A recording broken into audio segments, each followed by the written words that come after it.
A Musical Life with concert organist Alan Morrison.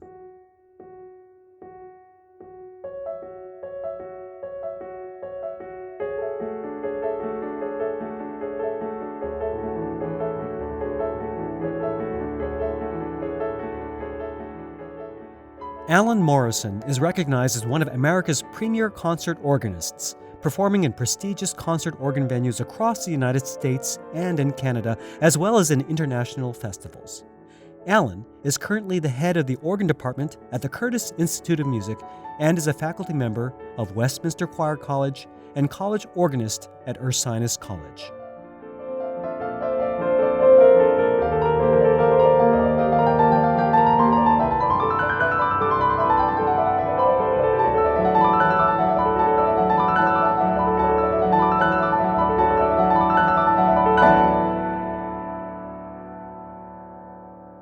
Welcome to A Musical Life. I'm Hugh Sung. Before we get started with my interview with Alan Morrison, I wanted to share some news about an exciting competition for young classical musicians. Hosted by the Nellie Berman School of Music in the suburbs of Philadelphia, the Young Classical Virtuosos of Tomorrow competition is open to participants in piano, strings, wind and brass, voice, and chamber music categories, with age ranges between 7 to 25, depending on the category. With over $10,000 in prizes and winners' concerts at the Kimmel Center and Westchester University, the Young Classical Virtuosos of Tomorrow competition is a wonderful opportunity for young musicians nationwide and a loving tribute to the late Nellie Berman's legacy of music education. The application deadline is December 19th. For more information, visit nbsmusic.com. Once again, that web address is N as in Nellie, B as in Berman, S as in school, music.com. I had the good fortune of attending the Curtis Institute of Music at the same time as Alan Morrison, who in reality is a triple threat as an organist, collaborative pianist, and harpsichordist. Alan was a close friend of Fred Rogers and even appeared on a few episodes of Mr. Rogers' Neighborhood back in 1994. If you don't know anything about the organ, you're in for a real treat with this interview, as Alan helps us unpack what all of those thousands of buttons and switches and pedal stops do, and all the components that make the organ the true king of instruments. Let's start off by listening to an excerpt from the Allegro movement from Widor's Symphony No. 6 in G minor, Opus 42.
Alan, thank you so much for taking the time to be on the show. Thank you for having me. Absolutely. Now, we're recording this interview in the brand new organ room here at the Curtis Institute of Music. Now, when I was a student, I remember them building, actually not even a student, I think when I was the faculty member, I remember them building the first organ practice room, because the main organ had always been in Curtis Hall, was known as Curtis Hall back then before it got changed to Field Hall. And that's where your teacher, John Weaver, would have all the lessons. I think every Wednesday was organ day. Oh, yes. And so I was waiting in that particular room. You show up and say, hey, did you know we've got this beautiful new room? And I am blown away. It is gorgeous in here. Can you describe this brand new high-tech organ? It feels like we're in some sort of spy room or something. Right. And this is where the percussion room used to be. So describe the room for us. Well, it's actually a series of 3 rooms that have been converted. The pipes take up one and a half of the rooms. The organ blower, which tends to make a lot of noise, we put off in a third room so that we could not hear it. And then this studio where we're in houses the console that controls all of the pipework. And this instrument was designed by me in an effort to have something a little larger than our other practice instruments, which are very, very basic and small. And I wanted something that could handle the demands of my students' repertoire by having multiple manuals. We have 3 keyboards, as you can see here, and multiple pistons and all sorts of controls that enable the student not to have to modify their technical work so much from what they do upstairs on the big organ. Yeah, and I guess this solves a running problem that the organist had to deal with, because that hall, Curtis Hall, which is now known as Field Hall, is one of the busiest rooms at the school. You have recordings taking in there, concerts, of course, but also rehearsals. And so it was very difficult to have time on the only instrument at that time. Yes. When your teacher, John Weaver, was teaching, right? Right. We did have one small practice organ down in that other room where we were, but it, unfortunately, or fortunately, should I say, it was flooded. So we got new, money came in from the insurance company to provide a new instrument for that, and then I was able to secure another instrument through private funding, as well as this one. Lemonade out of lemons, right? Yes. And what a gorgeous bucket of lemonade in here. This is beautiful, absolutely stunning. There's soundproofing material, and it really looks like a high-tech spy room of some sort. Yes. I'm sure the CIA could have meetings in here. Soundproofing and everything. Oh, beautiful. So, Alan, for folks who are new to the world of organ music, and I'm looking at this gorgeous instrument that you said you designed. I mean, it seems like there are hundreds of buttons, and keys, and pedals. You even mentioned there are 3 different keyboards just for your hands. And of course, they're operating, hundreds or thousands of pipes in some organs. Yes. And of course, to top it off, no 2 organs are the same. I'm wondering if you can help us understand, are there basic layouts from organ to organ that are uniform so that when you're going to a whole new organ, you're not learning completely from scratch? I'm wondering if you could describe what are the basic layout or basic components that every organist needs to be prepared to encounter? Well, typically, organs can be 1 manual. They can be 6 manuals. By manual, you mean the keyboards. Okay, so yes. You mean there are some organs that have 6 keyboards? Yes, the Wanamaker organ at Macy's. Oh my goodness. Course. Okay. One of the largest playing organ in the world. The actual largest organ is in Atlantic City. That's a whole different animal right there. But yes, in the United States, or in America, North America, we have standards of organ building. Mm-hmm. Where certain dimensions can be met by different organ builders, so that it's not completely foreign. In Europe, it's a different case. Oh. You go there and you have no idea what you're going to get yourself into as far as the actual design of what you're physically playing. Now, the pipework, that's a whole different story and what's available. But what we have are the AGO, or the American Guild of Organists standards, so that all pedal boards should come in to be the same, radiating on either end. Whereas in Europe, they'll be flat. This is for the foot pedals that we're talking about. Yes. And in Europe, you'll find a lot of flat pedal boards. Oh. So these are designed to be a little more ergonomic. Sure. Yeah. More comfortable to play, though they do exist in Europe also, but there's just more of a standard here with our organ builders. Interesting. And so I guess the closest equivalent would be if you go from one piano to another piano, the keys will always be the same distance, no matter if you're playing on a Steinway, or if you're playing on a Bechstein. Correct me if that's... That's, yeah, basically. Okay. That's true. I mean, each builder also has their own style that they incorporate into their consoles. Sometimes the keys will be shorter. They're always going to be the same width. Okay. But sometimes the key actions vary. Sometimes they're mechanical action, where you're actually controlling the opening of the valve to a pipe, so that when you have all the stops pulled out and all the keyboards coupled together, it can be very heavy. Oh my goodness. You have electric action or electropneumatic action, which this is, which is just an even touch for all the manuals, No no matter matter how loud you're playing, Interesting. whatever. Well, so help us understand. I see all different kinds of controls. I see what looks like hand pistons, and there's a whole bunch of them on both your right hand side, your left hand side. I see these buttons that are kind of underneath the keyboard layers. They're numbered, they have different indications.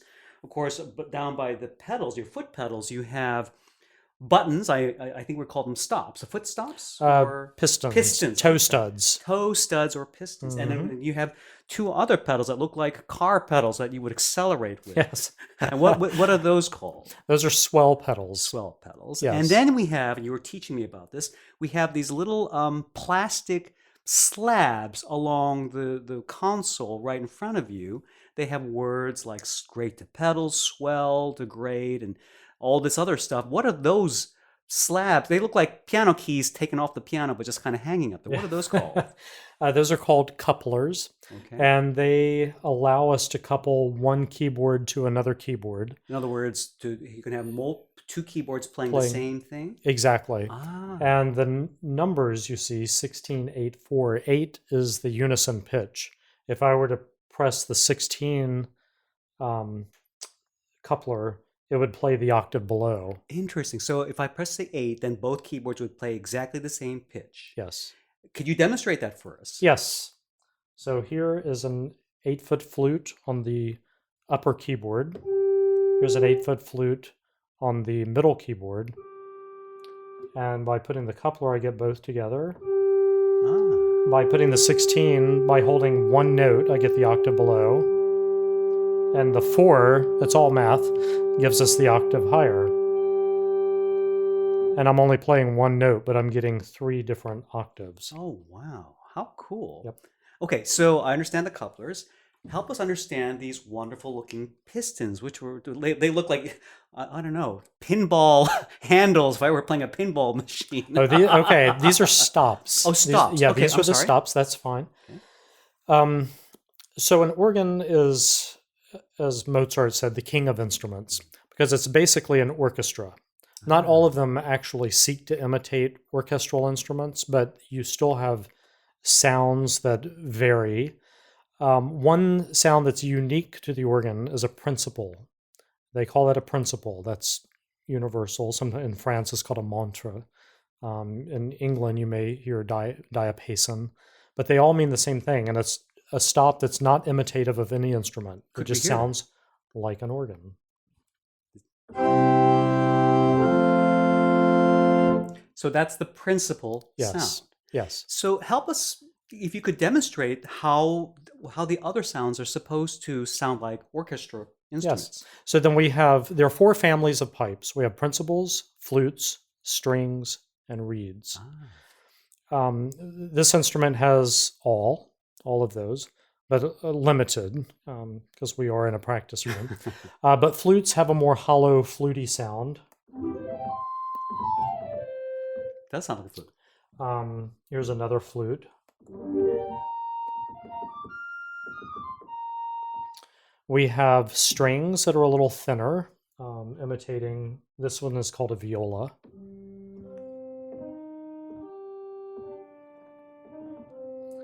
And then we have another string that we put with it that's purposely tuned sharp so that it gives us a very celestial sound.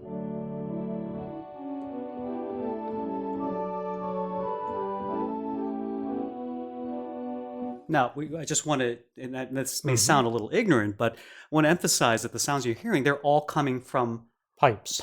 There's air going through those pipes, because I Yes. guess the different types of pipes for different instruments obviously have different designs. Exactly. Yeah. Yeah, some are wood, some are metal. The larger the pipe, the lower it is. The smaller the pipe, the higher it is. So our lowest pipe, and then our highest. Wow. I don't know if that even picks up on the microphone, but the dogs will hear it. There you go. So we've got through the flutes, we've got through the strings, and the principle you demonstrated. And what else? We also have the reeds. The reeds. And that incorporates trumpet stops, oboes, bassoons, even French horn, even though they're not technically a reed instrument in an orchestra. But the sound in a pipe is created because there's a reed where the air has to pass through that and another flat surface, which creates a vibration, a buzz. Okay. A buzz. We only have one reed on this organ. It's an oboe. And again, it doesn't necessarily, depending on the organ builder, it's not necessarily trying to imitate an actual orchestral oboe, but it's just sort of that quality of sound. Here it is. Sounds like an oboe to me. Really interesting. Well, thank you so much for walking us through the classes of sounds. Will that be uniform from organ to organ in terms of seeing all those classes, no matter which organ you play on? Not necessarily, but if anything is left out, it would be the reeds. Okay. Or there may be one type of reed. And probably on smaller instruments, you may not find the string, the second string, which creates the celestial. The little shimmering quality. sound, a little slightly out of tune. You may have one thin little sound, but you may not have the one that accompanies it. Interesting. That's a stop that came into existence later. They did sort of exist in early Baroque organs, but they weren't used as much as they were later in later 1800s and 1900s. Now I see these round buttons underneath the keyboards or the manuals, and I'm wondering if you could tell us what the function of those. Because I see numbers 1, 2, 3, 4, 5, and then another set 1, 2, 3, 4, 5, 6, 7, 8, 9, 10. What are those sets of buttons used for? So the ones generally in American organ design, the pistons on the left, more convenient to your left hand, are general pistons, meaning they control the general organ, everything. I can set different sounds on every keyboard by pulling stops on each keyboard and pedal, and capture that sound with this setter button. I can go boom, boom, boom. So right now he's pulling out specific stops, set, pushing a button, 1. And by pushing the set button and then pushing the number 1 button, that sound is captured. So those specific stops are memorized in the machine. Right. Okay. So I can set another, piston that has like everything on it that's really loud. I can set another one that has, medium volume, so that when I'm playing, if I need to increase sounds, I can just hit those pistons. Wow. But it's not necessarily set up as a crescendo order. Okay. I can go from really loud to a clarinet in the right hand and a flute in the left hand and a French horn in the pedal. It just depends on what kind of musical effect I'm after and whatever I'm playing. Wow. So it enables you to instantly switch all of those stops without having to do them all by hand. By hand. Wow. And then the ones underneath each keyboard, centrally located, only control the stops on that keyboard. Ah, okay. So these only control the swell. The great pistons only control the great stops. So the swell ones are the ones towards the left. Is that always going to be towards the left? Okay. Or mostly. The greats. I will say yes. Okay, all right. Mostly and the greats are mostly to the right. So swell and greats? What are the difference between swells and greats? Is it just the position of the keyboard? The great is called great because it's the grand organ. It's the main division of the organ. It's going to be typically louder and provide all the foundational support. The swell is called a swell because you're able to swell the sound. Change it. All the pipes are in another room with Venetian blinds, basically. They're wooden shutters.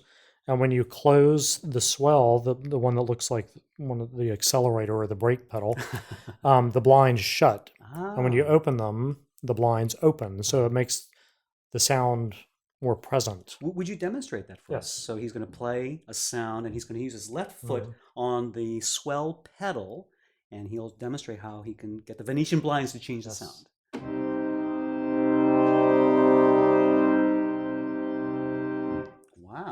Beautiful. And what does the right swell pedal do?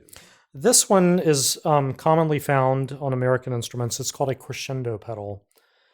And it will automatically just add stops while you're playing. And then when you close it. Interesting. So rather than with the left pedal simply increasing the sound of the stops that you're using, this will actually add or remove stops on it. That is so cool. Yes. Wow. It's used in more high octane romantic literature, shall we say. So wow, are there, I assume that you just memorize where your foot is going to be relative to, or I don't know how you would use them as opposed to. It's a device similar to what one of the great organists, German romantic organist Max Reger, would have had on his instrument called a Rollschweller. And it was like a round pedal that you would kick, and you could continue playing with your feet, and it would keep rolling open. These you could kick it shut, and while you were playing with your feet, it would continue to take off stops. Interesting. Because his music will have, it'll go from extremely quiet to extremely loud within a measure. And, there's no way to really do that with, pistons. You could do it. So that music was written for that device in mind. Usually we don't use it other than that.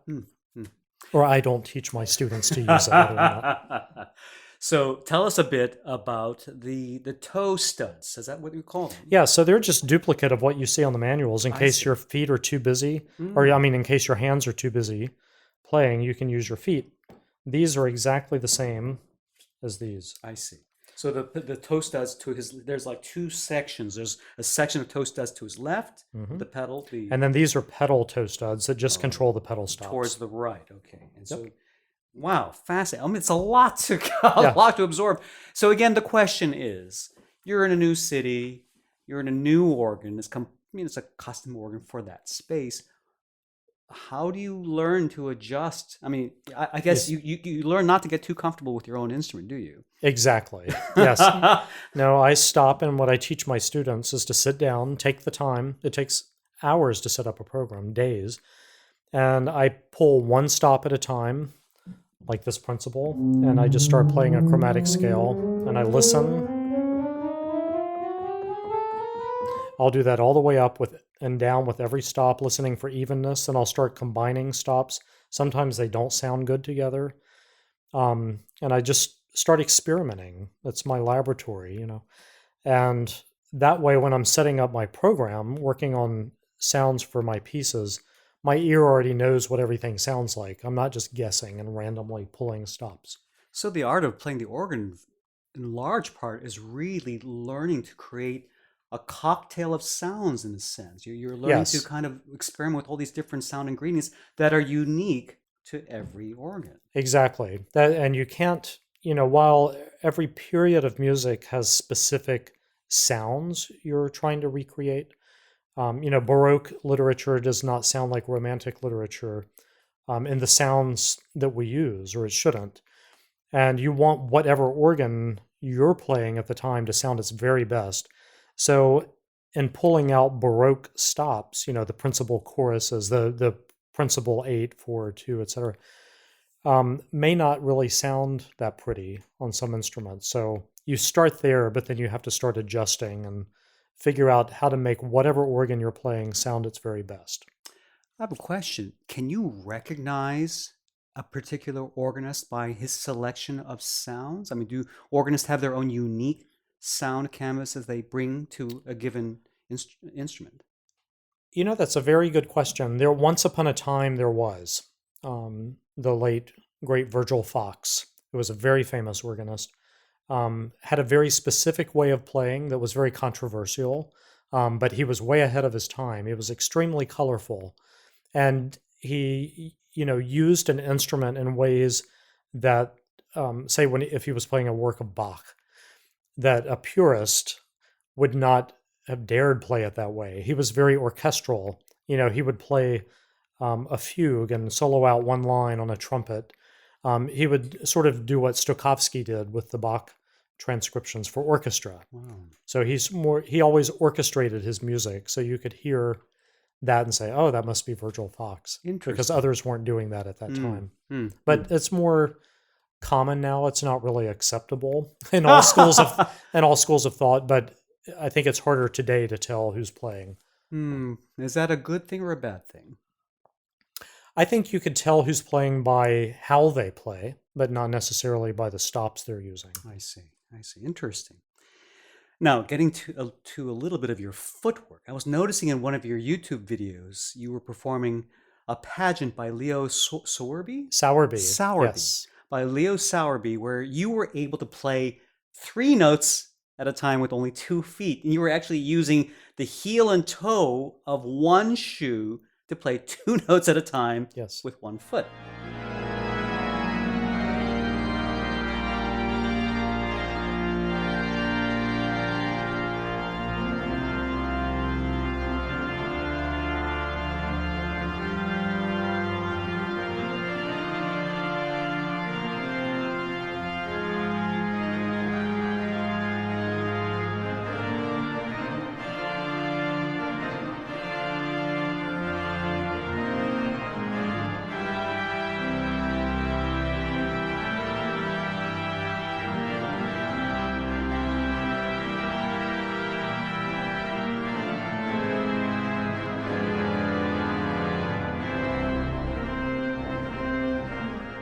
Are there special organ shoes that you need to be able to play that way? Yes. The heel needs to be higher. There are several companies that make shoes specifically for organists. And the heels need to be a little higher so that you can play the heel and the toe while skipping a note in between. So you don't play all 3 notes at one time. If you were playing a C and an E, if I tried to play that now with my street shoes, I would probably get the D with it. Let's hear what that would sound like. He's doing a really good job. Wow. But it's not easy. Yeah, I'm curving my foot to the left. I'm cheating a little bit. That's all. It's easier with an accidental. There you go. Wow. That's just with street shoes. Now, are there shoes like that for women? Do women also? Okay. Do they wear the same kinds of shoes, or are there? They look a little more feminine. They don't have the lace up. They're like little Mary Janes. But interesting. They're also snugger to the foot. They're not as wide, so that you are less encumbered. So this is why I missed all the notes when I was playing the organ, trying to play the pedal as a kid. I kept hitting all the notes in between. I didn't have the right shoes. Exactly. That's true. Yep. Fascinating. Well, Alan, you've played organs all over the world. Can you share which ones have been some of your favorite instruments to play on and why?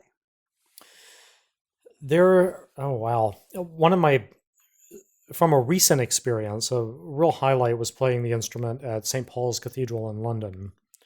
I was invited to play on their summer series, and it's just a very famous instrument and such, an amazing historic building where a lot of important events have taken place throughout the years. So that was very special. It's a very grand sound, of course, acoustically.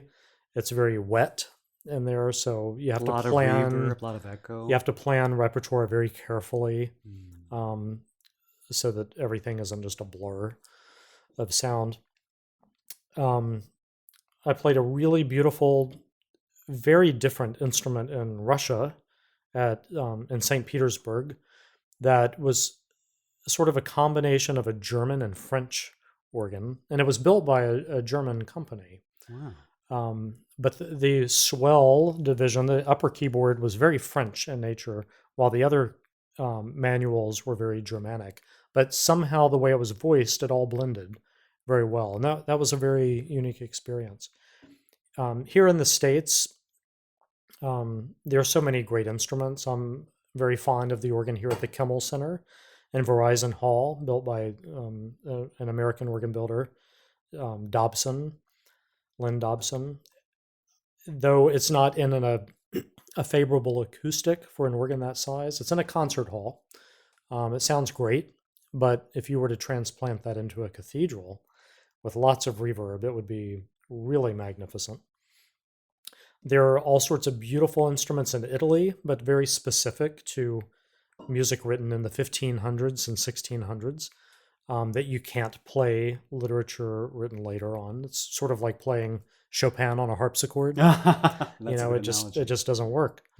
But to be able to play that music on the sounds that it was written for is just purely magical. Wow. So yeah, there are just so many great instruments. I hate to single out too many. Well, thanks for sharing some of your favorites. It's wonderful. Now, I understand your mother, Janine Morrison, Yes. is a concert pianist and the beloved teacher in Atlanta? Yes. Atlanta, Georgia. Okay.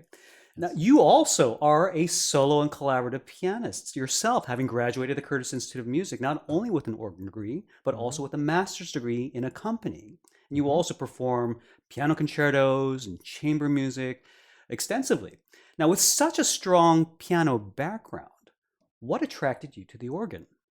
Well, my second piano teacher in Atlanta, where I grew up, was also an organist. And she said, you may want to try this. And I had asked my parents when I was real little for organ lessons, but I was too little. My legs wouldn't reach the pedals. And they said, wait until you grow up. So it kind of got put on the back burner because I was so concentrated on piano. And yeah, so when I went off to college, I actually was a double major in organ and piano at the first school where I went. And I left that school and auditioned at Curtis, and there was no way I could have gotten in Curtis on piano. But I did audition on organ, and I was accepted. You're being way too humble. No. But I just gave it my all and just focused on organ for my undergraduate degree, but immediately started studying with Susan Starr here in Philadelphia because I knew that I wanted to do another degree in piano chamber music, accompanying something, because I was looking at career down the road. How am I going to succeed and be versatile and be able to do different things other than just play the organ? But more than that, it fulfills me more musically. I enjoy playing with people more than I do by myself. And there's not a lot of opportunity unless you're playing for choirs to collaborate on the organ because there's not that much repertoire for organ plus other instruments. Oh, I didn't realize. And I love the chamber music repertoire for piano. But the organ, I was always fascinated with all these gadgets that you've been talking about. And, how can you make all these sounds and then of course the repertoire is fantastic for it too. So it's a great instrument. Wow, phenomenal. Now you appeared on 2 episodes of Mr. Rogers' Neighborhood in 1994, I believe. I understand that you were friends with the Rogers family and that you were actually the organist for Fred Rogers' memorial service when he passed away in 2003. What can you share about your friendship with Fred Rogers? Well, my friendship began when I was born with Fred. My mother went to college with Fred and his wife, Joanne Rogers, who was also a pianist. And they all became fast friends.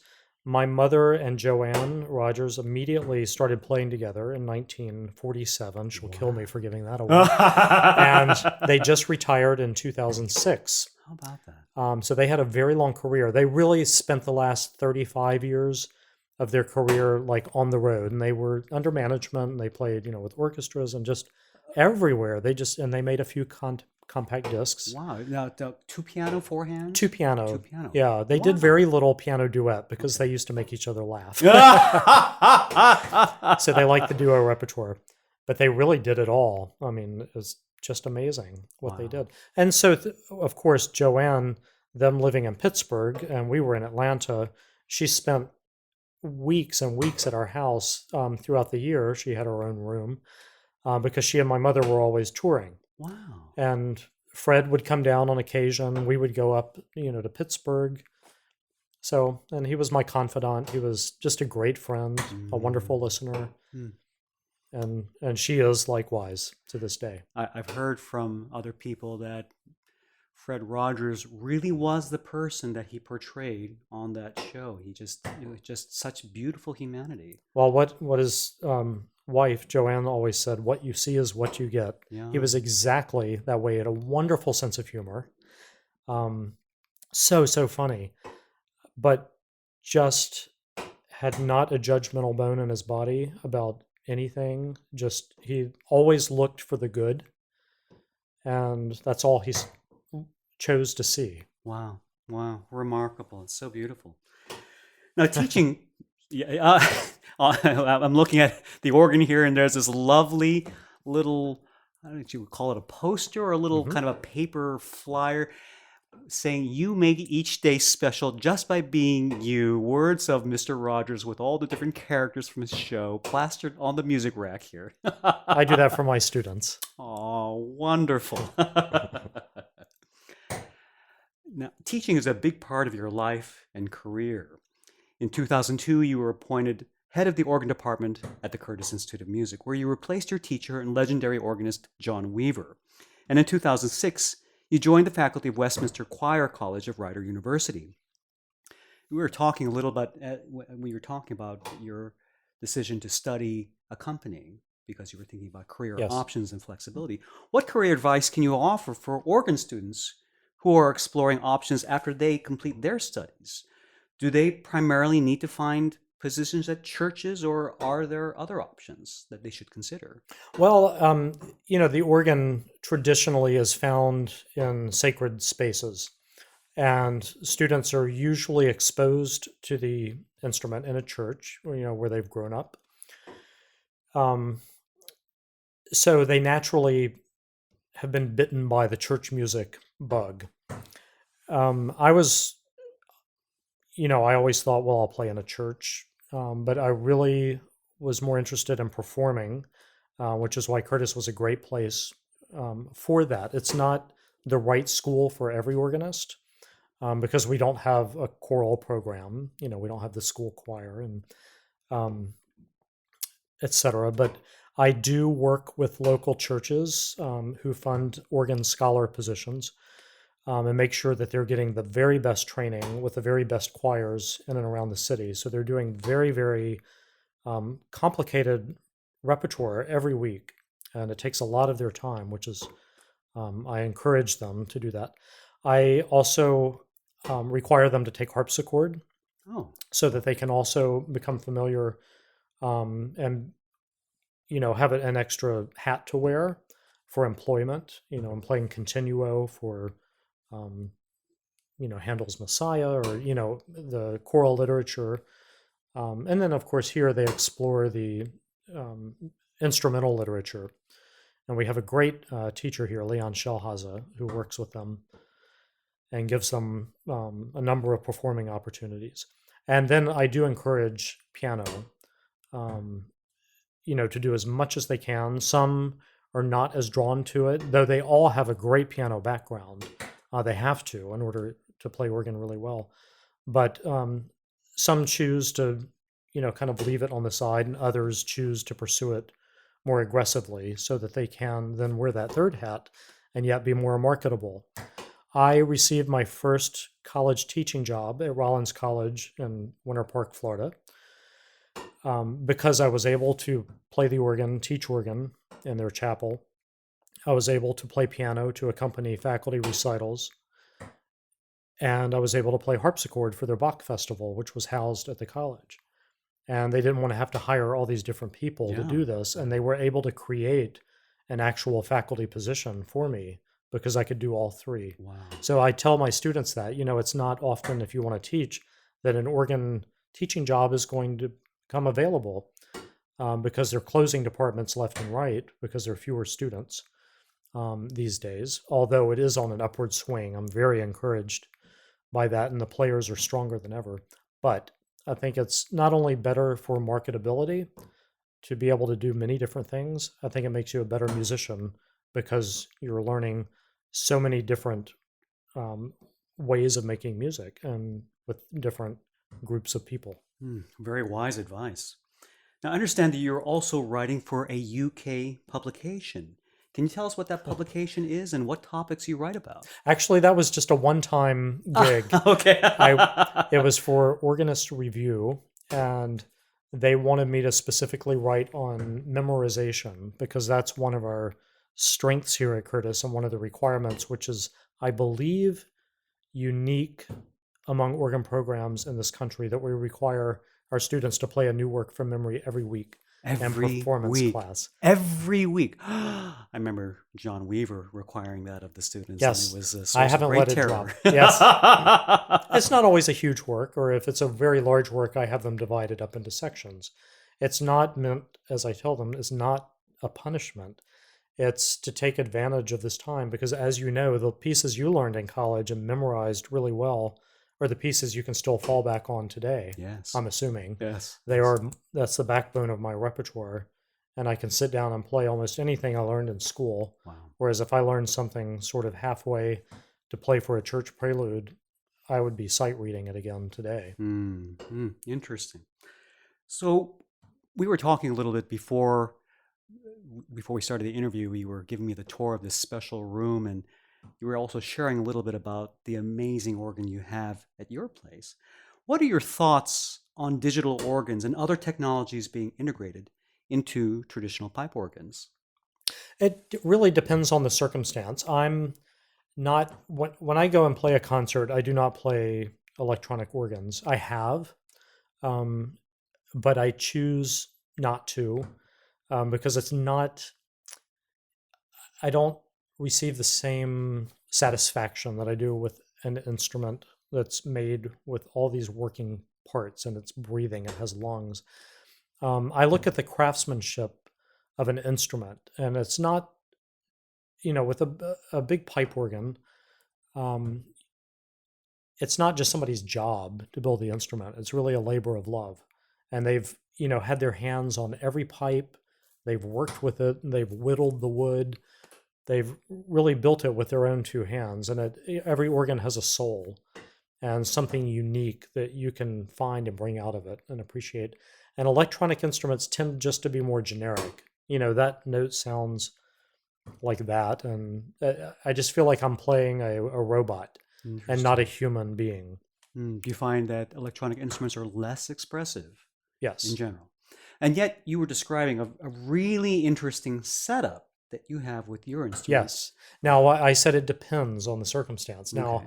I live in a condominium, so I can't have a pipe organ without my neighbors knocking on the walls. And I like to practice with headphones.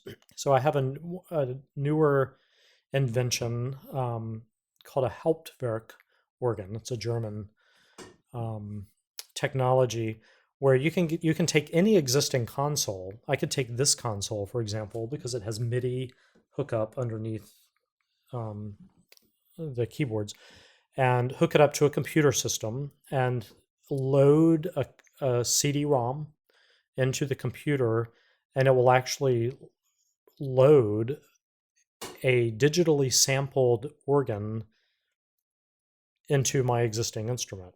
So I was able to buy instruments that were digitally sampled from famous churches and cathedrals in Europe. So I can just load that organ on my computer and start playing an organ in Rotterdam, or I can play a large organ in France, or I can play a cathedral organ in England. Whatever instruments I choose to buy, I have those. So the organs are recorded, every note, every pipe, one at a time, so that when I play that note on my organ, I'm hearing exactly the same thing. And there was really another cool feature you're describing in terms of the hand stops.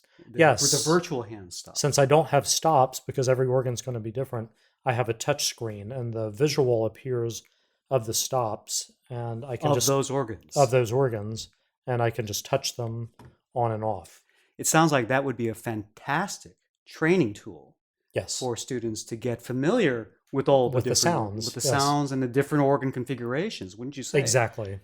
So electronic or digital instruments are a great training tool, but not necessarily the most optimal performance or the most desired performance tool. Right. Yeah. And also, they're not desirable for training just as far as technique is concerned. How Now, so? there's the actions tend not to be that great. They tend to be a little flimsy I see. and not as responsive. Now, having said that, there are some electronic organ companies building that do very fine custom work. But you have to be very careful about what you select and how you customize an instrument, because they were really doing some, really fine work. But it's just my personal preference. I like to feel the air moving through the room. And those who back electronic organs have a very ready argument in that there are some pipe organs that are absolutely hideous, Mm. and the electronic organ can be a lot better. So, it's Mm. this or that, but it's what you prefer. Interesting. Yeah, really fascinating. Well, just one final question. Much has been discussed about the future of classical music. And in the church world, or the worship sacred world in particular, there's been a significant trend for congregations to adopt what we call worship teams that play music that sound like contemporary folk or rock and roll. What are your thoughts on the future of the organ in sacred spaces and concert settings? Well, I'm very encouraged by that. This was a trend, and it is a trend still happening, but not as much, from what I can see and from what I hear from my colleagues. Um, that that doesn't last. I think people in general are smarter. They want to experience something that they don't experience every day when they go to church. Um, they think they do, and then they start, um, going the route of the worship team and the more contemporary music. But it's not, for a lot of people, not as musically fulfilling. And there have been some interesting cases here in Philadelphia where young students from like University of Pennsylvania and Temple are going to these high masses at various Episcopal churches and even Catholic churches that are doing the Latin Mass with chant. They're really tuning into that and appreciating the complexity of the great choral literature and the sound that an organ can make, and the feeling it can give you when singing a hymn of praise. It's just, it just depends on the person. I think I don't slam it, but I think obviously it's my profession and I care about it, and I encourage my students not to give in to that. But if they do have to do it well. Hmm. I was in a church job where we did sort of a little of this and a little of that, but I just made sure when I did a little of that it was really well done. I didn't just say, oh, it's that, and just try to sight read. I always gave it my all. And there are more organs going in today into churches than ever before. Really? So that's very encouraging. Wow. I opened the American Guild of Organists magazine. Every month on the cover, there's a new instrument. They have a whole new section of new instruments installed in churches. So churches are investing. And of course, concert halls have been bitten by the bug. I think they all want to keep up with the Joneses, so to speak. Interesting. And every concert hall that opens practically has a new organ. Wow. Wow. So the future is looking actually very, very bright. Yes. For the organ in all capacities. Yes. Any special projects coming up for you that you'd like to share with us? Anything that you're really excited about in the near future or the distant future? Well, I was recently appointed organist in residence at Spivey Hall in Atlanta, congratulations. which is a great small recital hall with a fantastic instrument. And they're celebrating this year their 25th anniversary, and next year is the 25th anniversary of the organ. So I'm doing all sorts of special programming for that, and a new recording as well. So I'm learning new repertoire for that, which is always exciting. I like to do new things. Wow. Playing some new music that was written for me and recording Oh, wow. some commissions and whatnot. Well, congratulations on that. That sounds really Thanks. exciting. Thank you. Alan, thank you so much for taking the time to be on the show and for giving me a wonderful education on the basics of the organ. I really appreciate it. Thank you so much. Thank you for having me. It's been a joy. So this is a little bonus. I was tearing down my microphones, and just a random question I was asking you, Alan. How could you explain the resurgence in interest in the organ, and you shared this incredible bit of information. And even though my microphone setup is torn down, I still wanted to add this on to the end of the interview to share this because I think it's so encouraging, so exciting. Would you mind sharing about this incredible program that's going on? Absolutely. It's called the Pipe Organ Encounters, sponsored by the American Guild of Organists. And there are programs that have been in existence over 20 years now. Summer programs for kids age roughly 12 to 17, held regionally every summer around the country. And it summer camp for organists. Exactly, wow. Yes.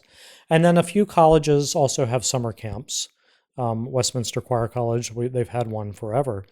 I know Oberlin Conservatory does one, and there are others. But the high school kids are motivated by their peers. You know, they hear them playing a fancy piece, and they run home and practice like crazy all year, and they come back the next year just so much improved. And we do see the same kids. I serve on the faculties of these every few years, and I see these kids coming through the programs, coming to my camp here in Philadelphia, the Philadelphia Young Artist Organ Camp, and the Westminster Choir College Organ Institute. And I see them turn up at auditions, both here and at Westminster, and the level of their playing is just incredible.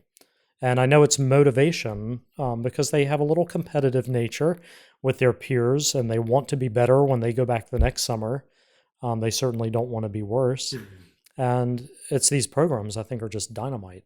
But you were also mentioning that there's an important social element here, and some of these kids are the only organists in their town, and they can come to these camps and meet like-minded students, which is so critical. Exactly, and they network. They create their own Facebook pages. POE Atlanta, 2004, whatever, and they keep in touch. And they do have a Young Organist Facebook association and whatnot. And of course, there's YouTube. These kids are always posting their videos from church. And, other people see it and they have that little competitive edge and want to practice harder, which I think is great. It's all healthy competition. They just want to be better. They're motivated. They're inspired by the instruments, and it's just wonderful. So now there's this really interesting niche of young organists, almost a club, almost an underground society, if you will. And you were mentioning that the program has been around for about 20 years, but it's only been in the last 4 or 5 years that you're starting to see the real fruits of this really dedicated long-term education program. I think so, yes. Maybe a little longer, at least 10 years, I would say, based on applications that I see at the schools where I teach. And I think that's translating into interest in the organ just overall, not just with the young students, but it seems to be trickling up as well to other organizations. Oh, absolutely. Thank you so much for sharing that exciting bit of news. That's so encouraging for the future of the organ. Thank you.